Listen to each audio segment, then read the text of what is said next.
No está en la sala. Le cedo la palabra a la International Service for Human Rights. Tiene usted la palabra. Merci, Monsieur le Président. Le SIDH et ses partenaires en Côte d'Ivoire félicitent l'expert indépendant pour son rapport sur la situation des droits de l'homme en Côte d'Ivoire et souscrivent à ses recommandations.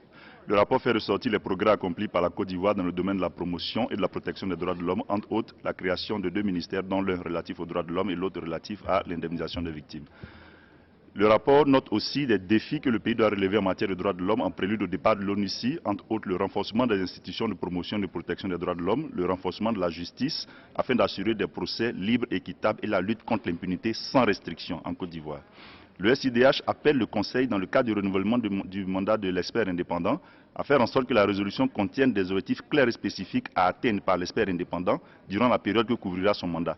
Ces objectifs spécifiques pourraient s'articuler autour de faire le monitoring de la situation des droits de l'homme et de faire le monitoring de la mise en œuvre de la loi sur la protection des défenseurs des droits de l'homme adoptée en 2014 et encourager le gouvernement à adopter le décret de mise en œuvre de cette loi.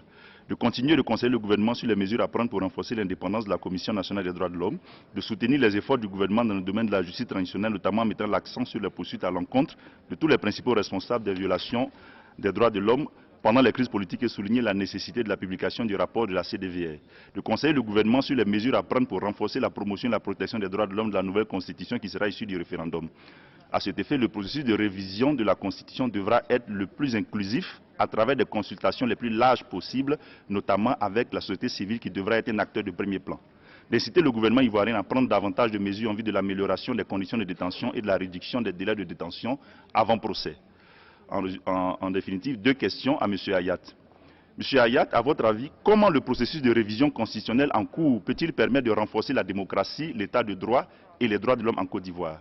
Vous avez insisté dans votre rapport sur la nécessité de renforcer la Commission nationale des droits de l'homme et le rôle capital que doit jouer cette institution après le départ de l'ONUCI. Quels sont d'après vous les grands sujets de préoccupation sur lesquels cette institution doit davantage s'investir? Merci.